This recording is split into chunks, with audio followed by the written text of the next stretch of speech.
أعوذ بالله من الشيطان الرجيم. بسم الله الرحمن الرحيم. أولئك الذين حبطت أعمالهم في الدنيا والآخرة وما لهم من ناصرين. ألم تر إلى الذين أوتوا نصيبا من الكتاب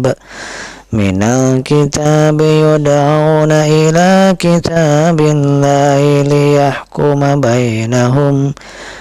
ليحكم بينهم ثم يتولى فريق منهم وهم معرضون. ذلك بأنهم قالوا لن تمسنا الناس إلا أياما معدودات وغرهم في دينهم ما كانوا يفترون. فكيف إذا جمعناهم ليوم لا ريب فيه ووفيت كل نفس ما كسبت وهم لا يظلمون. Sadaqallahul azim. Bismillahirrahmanirrahim. Assalamualaikum warahmatullahi wabarakatuh. Alhamdulillah. Allahumma sholli wa sallim ala sayyidina Muhammad ibn Abdillah wa ala alihi wa sahbihi wa mawala.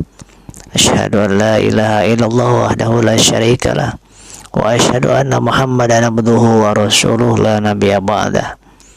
Mudah-mudahan Allah Subhanahu wa taala mengabulkan doa kita. Allahumma iftah lana hikmataka wansur alaina rahmataka ya dzal jalali wal ikram. Rabbana la tuzigh qulubana ba'da idh hadaitana wa hab lana min ladunka rahmah innaka antal wahhab. Allahumma a'inna ala dzikrika wa syukrika wa husni ibadatik. Semoga malam ini malam dimana dikabulkannya doa-doa kita, diberkahi ta'lim ini, mujahadah 40 malam ini sebagai tanda mudah-mudahan kita semuanya diberikan istiqomah oleh Allah Subhanahu wa taala. Sebelum kita mulai, mari kita sebarluaskan video ini, mudah-mudahan menjadi royalti pahala, karena yang video kali ini sangat penting sekali, yaitu pangkal kehancuran, pangkal penderitaan diri kita di dunia hingga akhirat kelak. Dan kita akan membacakan lanjutan kitab Fadilah Amal ini. Mudah-mudahan istiqomah. Ini malam ke-9. Mari kita bersolawat dengan solawat Jibril. Mudah-mudahan dengan solawat ini kita semuanya diberikan syafaat oleh baginda Rasulullah SAW di yaumil mahsyar nanti, dan dijadikan sebagai umatnya yang terbaik, yaitu yang ta'muruna bil ma'ruf wa tanhauna 'anil munkar. A'udzubillahi minasyaitonir rajim. Sallallahu ala Muhammad sallallahu alaihi wasallam. Sallallahu ala Muhammad sallallahu alaihi wasallam. Yang sedang sakit, semoga yang sedang sakit diangkat penyakitnya oleh Allah Subhanahu wa taala, baik sakit lahir maupun sakit batinnya. Ya Nabi salamu alaika, ya Rasul salamu alaika, ya Habib salamu alaika, salawatullah alaika. أشرق البدر علينا فانطفت منه البدور مثل حسنك ما رأينا كنت يا وجه السرور صلى الله على محمد صلى الله عليه وسلم صلى الله على محمد صلى الله عليه وسلم أنت شمس أنت بدر أنت نور فوق نوري أنت إكسير وغلي أنت مصباح صدوري صلى الله على محمد صلى الله عليه وسلم صلى الله على محمد صلى الله عليه وسلم يا حبيبي يا محمد يا عروس الخافقين يا مؤيد يا ممجد يا إمام القبلتين صلى الله على محمد صلى الله عليه وسلم صلى الله على محمد صلى الله عليه وسلم Allahumma sholli wa sallim wa barik ala sayyidina Muhammadin wa ala alihi wa sahbihi ajma'in ala ya mabad. Sahabat-sahabat, di malam ke-9 ini alhamdulillah kita masih diberikan umur. Terima kasih atas mata yang masih bisa melihat, masih bisa mendengar, masih bisa berpikir, lisan masih bisa berbicara, alhamdulillah. Tangan kaki masih bisa Allah gerakkan, alhamdulillah. Begitupun makan minum masih Allah getarkan. Kita diberikan kekuatan makan dan minum oleh Allah Subhanahu wa ta'ala. Masih bisa bernafas dengan bebas, gratis ya sahabatku. Begitupun detak jantung masih Allah berikan. Allah masih alirkan darah kita, dihelakkan nafas kita. Dan Allah masih memperbaiki saluran pencernaan kita, saluran hormon-hormon endokrin ya Allah.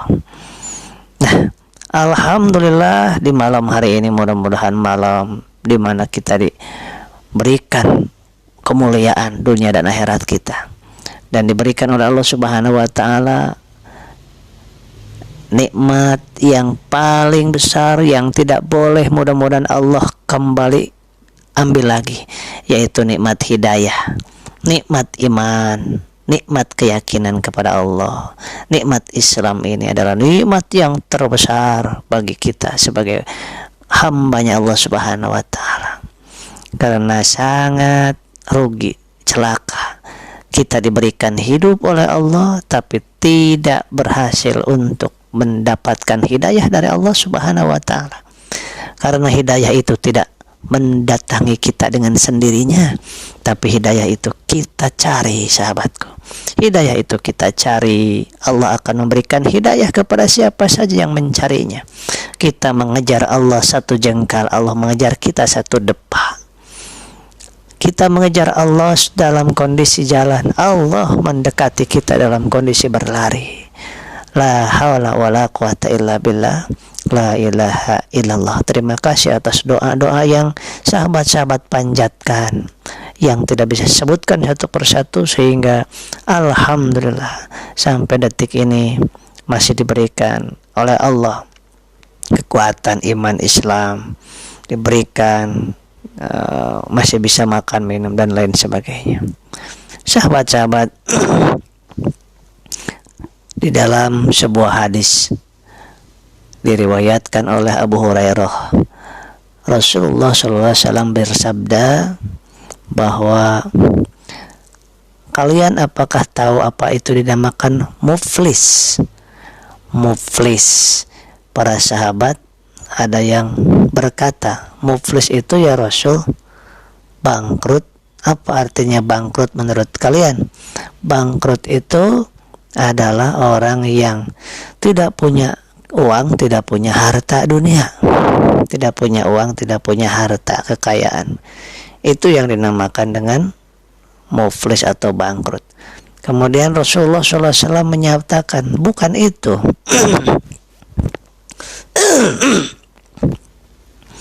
Orang yang bangkrut itu, orang yang muflis itu, orang yang ketika berjumpa di hari kiamat di yaumil mahsyar nanti, itu membawa pahala sholat, membawa pahala zakat, membawa seluruh kebaikan, puasa, sunnah, Senin, Kemis, kemudian pahala tahajud, pahala baca Quran, pahala dakwah, sampai juga ke pahala jihad fisabilillahnya. Tetapi karena penuh dengan caci maki, penuh dengan menzalimi orang lain, mendustai, mengkhianati, nista kepada orang, mengadu domba, kemudian menzalimi, menyakiti, sehingga di alam mahsyar sana itu mereka membawa pahala tersebut diberikan kepada orang yang dizaliminya, diberikan kepada orang yang didustainya, yang dikhianatinya, yang dicaci maki, yang difitnah, yang selama di dunianya difitnah, dicaci maki, dikhianati, disakiti, dikriminalisasi, maka pahalanya akan ditransfer kepada orang tersebut, kepada yang dizaliminya, sehingga pahala-pahalanya hilang sirna semuanya. Tetapi orang-orang yang pernah dizalimi masih tetap saja banyak dan komplain kepada Allah, ya Allah, saya juga pernah dizalimi, saya pernah dikhianati, pernah difitnah, pernah dicaci maki, pernah dizalimi, aku juga mau minta bayaran daripadanya. Kemudian apa yang disampaikan? Ambil dosanya. Maka dosa kita diberikan kepada dia, karena dia sudah tak bisa lagi memberikan pahala kepada kita, sudah habis. Maka dosa kita diberikan kepada dia, sehingga kata Rasulullah SAW, sesudah berlumur dengan dosa, maka orang yang tadinya banyak pahala pun dilemparkan ke dalam api neraka. Naudzubillah min dzalik. Sahabat-sahabat yang dimuliakan oleh Allah Subhanahu wa taala, jangankan kita yang enggak punya pahala yang dahsyat besarnya, ada seorang yang mati di medan jihad, di medan perang membela agama Allah, syahid, tetapi tidak sedikit yang masuk ke neraka, sahabatku. Apa sebab? Karena tidak sesuai antara apa yang dilakukan dengan hatinya. Dia syahid, dia maju ke medan perang bukan karena ingin mendapatkan pertolongan dan karunia dari Allah, bukan mencari ridho Allah, tetapi ingin dinilai bagus oleh manusia, ingin nilai pahlawan oleh manusia, maka itulah yang akan merusak amal kebaikan kita. Sahabat-sahabat yang dimuliakan oleh Allah Subhanahu wa taala, kita sering mengisi ember dengan air, terus fokus mengisi ember itu dengan air isi penuh, tetapi kita suka lupa untuk menutup yang bocornya, sehingga air kita terus masukin dan bocor terus lewat bawahnya. Apa artinya? Kita seringkali fokus memperbaiki ibadah, fokus memperbaiki sholat, fokus memperbaiki ibadah, fokus memperbaiki sedekah, tapi suka lupa, sahabatku, suka tidak fokus untuk mencari tahu terhadap penghancur dari amal kita.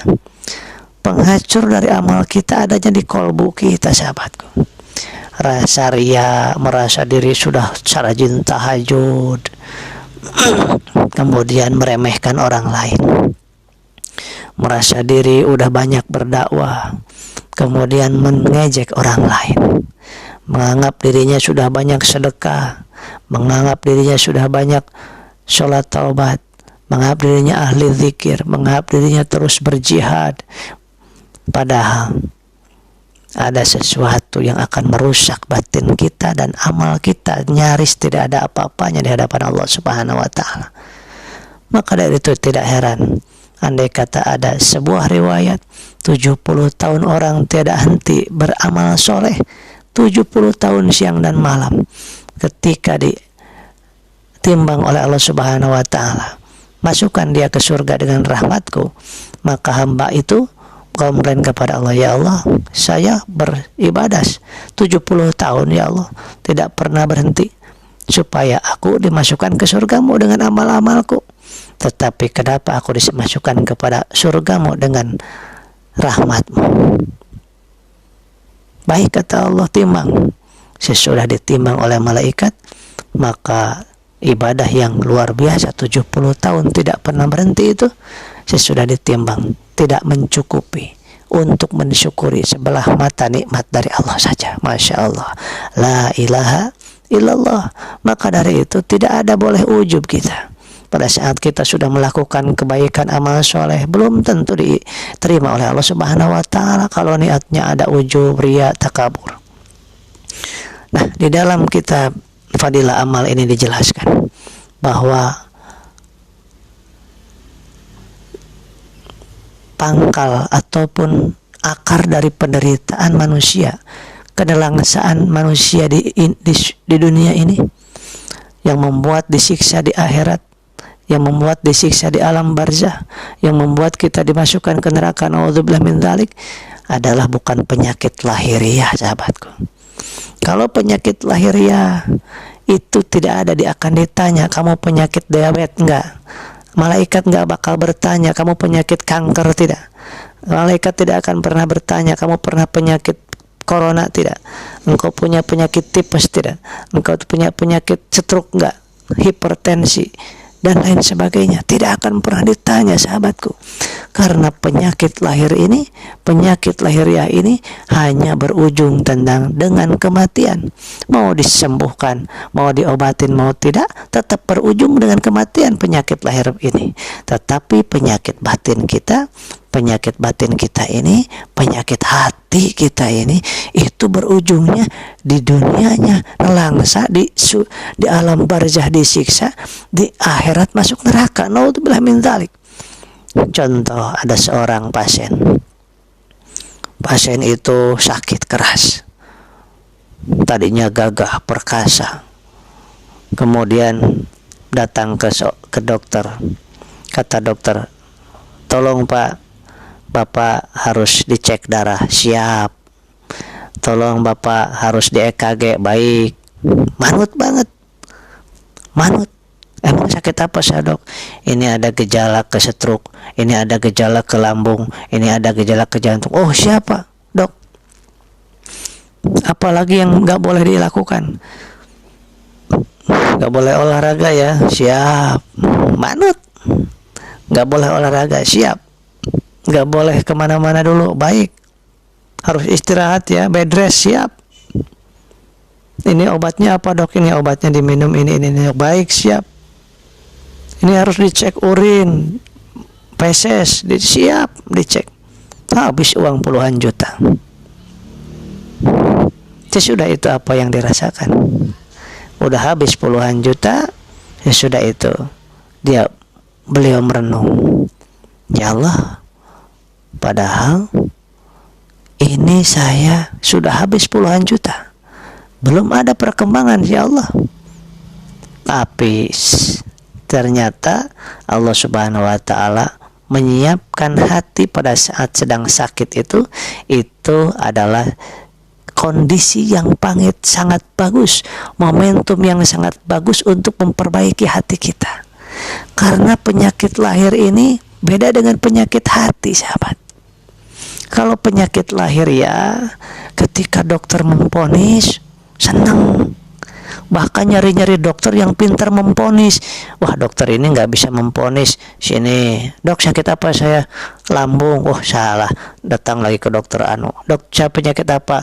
Oh ini penyakit arahnya ke liver, salah. Ke sini lagi, arahnya ke ini. Masa sih? Arahnya psikosomatis. Nah, dicari-cari dokter yang paling pintar memvonis. Di saat yang sama Anda tidak meminta untuk disembuhkan oleh Allah melalui dokter itu. Karena kemana-mana kita selalu ingin tahu sakit apa saya ini, tidak apa yang dirasa oleh kamu wahai pasien. Dokter mengatakan gitu, saya ingin tolong disembuhkan oleh Allah melalui Anda wahai dokter. Ada nggak yang bilang gitu? Jarang, sahabat. Yang sering saya temukan adalah ketika ada pasien datang, apa yang dirasakan?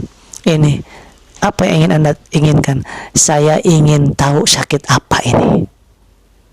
Ingin tahu saja, nggak mau disembuhkan sama Allah. Ternyata, jadi jangan heran kalau nggak sembuh-sembuh.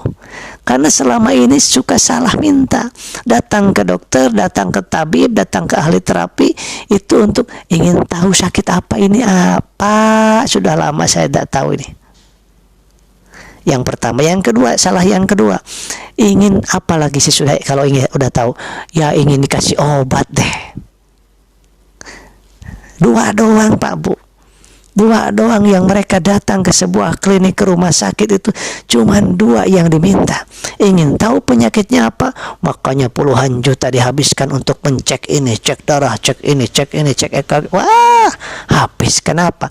Karena hanya ingin dikasih tahu apa sakit saya. Masya Allah, la quwata illa billah. Sesudah dikasih tahu penyakitnya, apalagi yang diperbaiki, yang diminta? Ingin obat ya dokter, saya ingin dikasih obat dokter. Coba mulai sekarang kita renungkan, betul nggak kata-kata saya? Mungkin ada, cuman sedikit yang membicarakan katanya, apa dokter? Apa bapak ibu datang ke sini? Yang pertama silaturahmi dok. Yang kedua, saya ingin mendapatkan kesembuhan dari Allah Subhanahu wa Ta'ala melalui tangan dokter, melalui obat yang diberikan oleh dokter wasilahnya. Masya Allah. Kalau itu yang menjadi keinginan kita di dalam batin kita, sahabat, itu yang akan menenangkan batin kita meskipun belum disembuhkan sama Allah Subhanahu wa Ta'ala. Tetapi kalau salah tadi cuma dua, mintanya ke seorang dokter, ke seorang terapis, hanya minta diberitahu, hanya minta diberikan obat, maka ketika sehat pun tidak akan mengakui sehat itu dari Allah Subhanahu wa Ta'ala. Ketika nggak sembuh, kecewa, sahabat. Ketika belum disembuhkan, menderita, sahabat. Marah ke Allah. Kata Allah, loh kamu kan mintanya ke dokter, kamu nggak ingat sama aku. Karena mintanya sama makhluk kamu itu, kamu hanya minta diberikan pengetahuan tentang sakit kamu itu apa. Kamu hanya minta obat, kamu tidak minta sembuh kepada aku. Kata Allah, jiwamu itu menggantungkan kepada makhluk, menggantungkan kepada obat, lupa kepada aku. Maka jangan salahkan aku kalau aku nggak menyembuhkan kamu. sahabat-sahabat yang dimuliakan oleh Allah Subhanahu wa taala. Maka kalau tadi disebutkan penyakit fisik tidak akan mencelakakan kita di akhirat kelak, di alam kubur kelak, tidak akan. Tapi penyakit hati kita, ujub, riya, takabur, namimah, mengadu domba orang, mengejek orang, sombong, nggak mau dikasih kritik, kemudian nggak menerima kebenaran dari orang lain, dan mengejek orang lain, menganggap dirinya paling benar, itu adalah salah satu penyakit. Itu adalah penyakit hati yang tidak bisa disembuhkan dengan obat apapun yang ada di dunia ini. Obat-obat medis manapun tidak akan bisa, dan tidak ada laboratoriumnya. Bayangkan, ini penyakit hati, sahabat. Kalau penyakit lahir tadi minta diketahui, dengan bangganya mengeluarkan uang berapapun disiapkan. Tapi kalau penyakit hati, sombong, ria, ujub, takabur. Contoh, ada orang yang datang, ini gimana nih Pak, saya ini gini, gelisah terus, gimana menderita terus di saya ini. Terus kita jawab misalkan, mohon maaf Pak, Bapak ada tanda-tanda sombong. Apa? Ditempiling ke aing, cenah betul. Apa? Ditempeleng sama saya. Tuh, kalau penyakit hati itu juga tidak ngaku.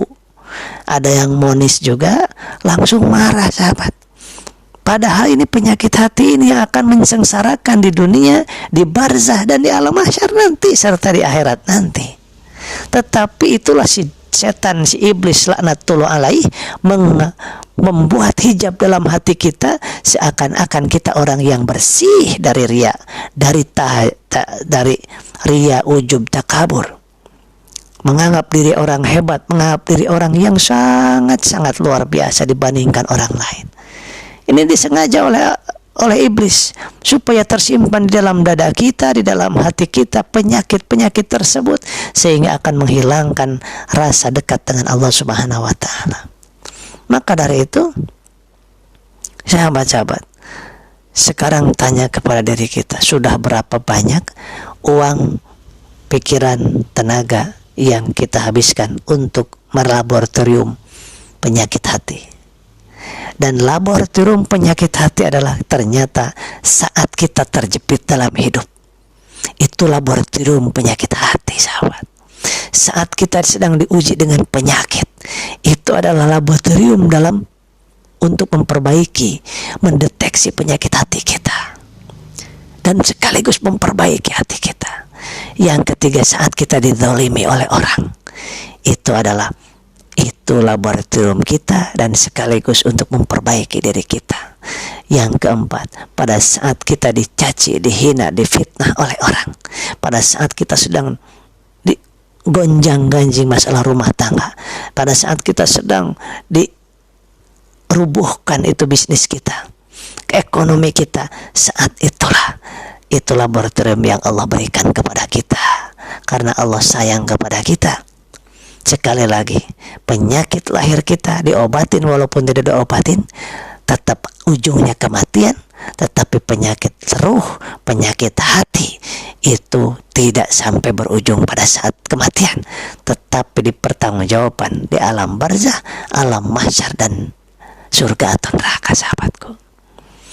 Nah, sahabat-sahabat yang dimuliakan oleh Allah Subhanahu wa taala, ini menurut saya sangat penting. Dan gimana cara memperbaiki hati tersebut? Yang pertama adalah kita wajib untuk berzikir terus kepada Allah. Ingat bahwa ya Allah, saya ini tidak bisa apa-apa. Ya Allah, saya ini tidak mampu apa-apa. Kan pada saat kita terpuruk ini ya, hati kita, jiwa kita terpuruk kepada Allah, seperti yang karung kemudian melumruk di jalan kena air. Karung itu akan melumruk dan tidak ada daya. Nah, begitulah diri kita, jiwa kita pada saat memohon kepada Allah. Ya Allah, hamba ini tidak mampu apa-apa, hamba ini tidak bisa apa-apa, hamba ini tidak tahu apa-apa, hamba ini tidak mampu melakukan sedekah seperak pun, ya Allah, karena itu adalah seperak pun darimu. Yang memberikan hidayah untuk sedekah juga Engkau, ya Allah, bukan kehebatan aku. Ya Allah, saya bisa tahajud bukan karena aku hebat, ya Allah, tapi Engkau membimbing hamba, ya Allah, memberikan hidayah untuk kami bisa tahajud, dan Engkau juga yang menggerakkan tangan ini, ya Allah, untuk tahajud. Ya Allah, hamba berdakwah bukan karena hebat, ya Allah. Ya Allah, hamba berdakwah karena Engkau yang memberikan hidayah kepada hati hamba untuk membawa diri hamba dan banyak orang untuk mengenalmu, ya Allah. Di mana letak jasa kita? Bagi seorang istri, bagi seorang suami, tidak ada jasa sedikit pun. Yang punya jasa hanya Allah saja, sahabat. Hanya Allah saja, sahabatku. Nah, pada saat doa kita diijabah, kata guru saya, pada saat doa diijabah, itu pada saat kita mengelumruk hati kita, jiwa kita, betul-betul tidak ada yang memberikan, tidak ada yang memberikan kecuali Allah, tidak ada yang bisa menolong kecuali Allah, tidak ada yang bisa membantu kecuali Allah. Kalau sudah hanya Allah satu-satunya yang menolong kita di dalam permintaan dan permohonan kita, itu tanda-tandanya Allah akan mengabulkan doa kita. Tetapi pada saat kita berdoa tidak serius, orang yang berdoa serius itu seperti ketika ada seseorang yang minta tolong pinjam uang kepada kita. Gimana minjem uangnya? Kita akan kasihan. Tolong dong Kang, tolong dong Pak, tolong dong Bu, aku udah kesana kemari tidak ada lagi yang memberikan bantuan kepada saya selain ibu, selain bapak, selain akang. Tolong, tolong, tolong. Nah, itulah berarti butuh banget orang itu. Bagaimana kalau gini? Ya, saya datang ke sini mau minjem uang.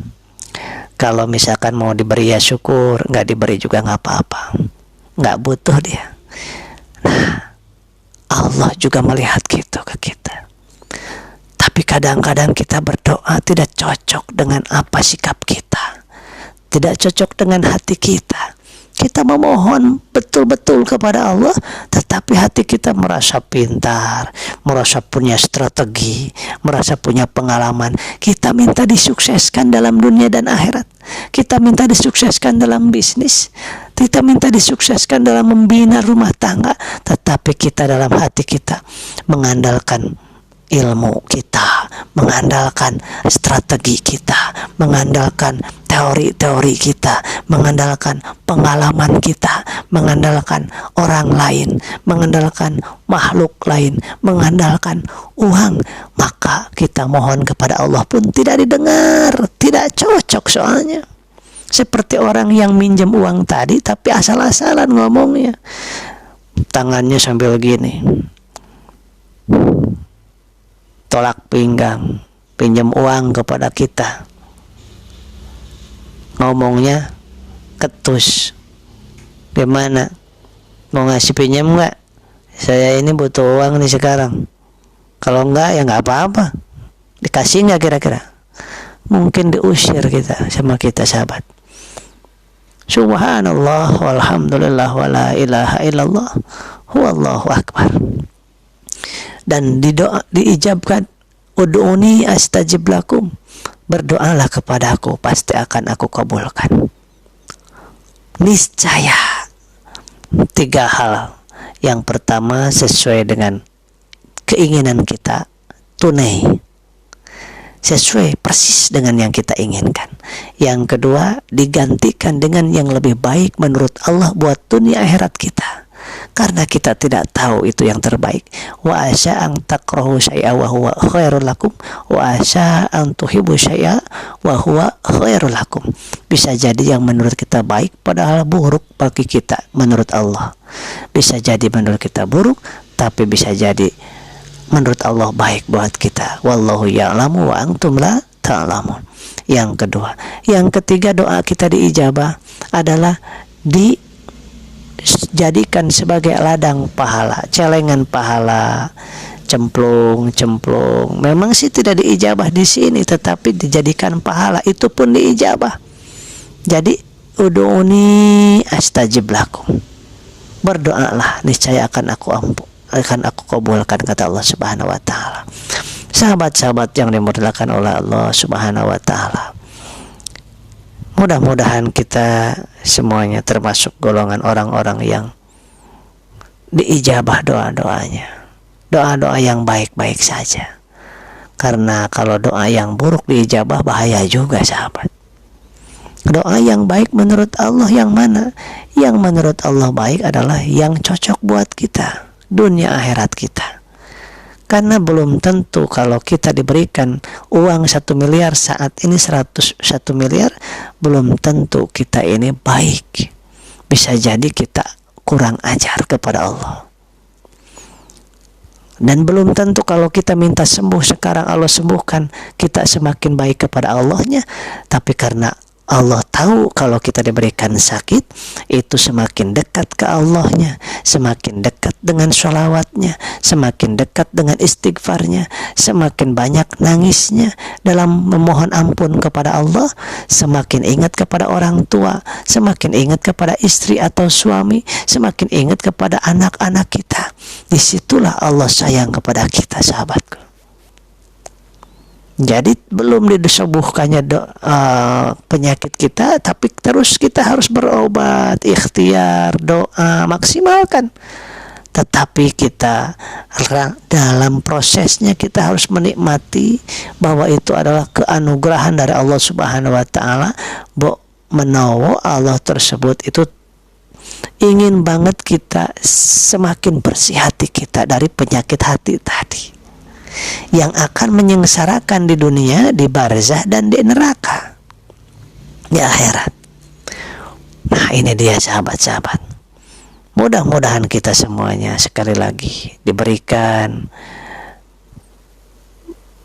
pemimpin dan rakyatnya yang takut kepada Allah, yang bisa membimbing kita menjadi lebih takut kepada Allah dan akhirat. Mudah-mudahan kita diberikan ulama yang betul-betul lurus mengajak kita ke dalam cahaya benderang dunia wal akhirat. Dan mudah-mudahan kita di keluarga diberikan keluarga yang penuh dengan cahaya Allah, yang senantiasa menerangi rumah ini dengan bacaan Al-Quran, dengan taklim. Karena luar biasa manfaat dari taklim seperti ini, itu adalah bisa goyah hati kita yang gundah menjadi lebih tenang, menjadi lebih semangat dalam beraktivitas dalam rangka menggapai kecintaan dan ridho Allah Subhanahu wa taala. Sahabat-sahabat, sangat rugi ketika kita diberikan keluarga yang lengkap, rumah yang tingkat, kemudian kendaraan yang berkilat, tetapi kita sia-siakan untuk mencari dunia saja, tetapi kita sia-siakan tidak untuk mendekat kepada Allah, maka itu akan sia-sia, bahkan celaka, sahabatku. Disinilah pentingnya kita saling mempengaruhi dalam kebaikan, saling mensupport dalam keimanan dan kesabaran. Tidak ada yang lebih indah kecuali persahabatan yang diawali dan didasari dengan kecintaan kepada Allah dan Rasul-Nya, dan persahabatan yang diawali didasari dengan cinta kepada akhirat dan menginginkan kita ingin orang lain itu juga bersama-sama dengan kita mudah-mudahan dicintai Allah di dunia hingga di surga kelak.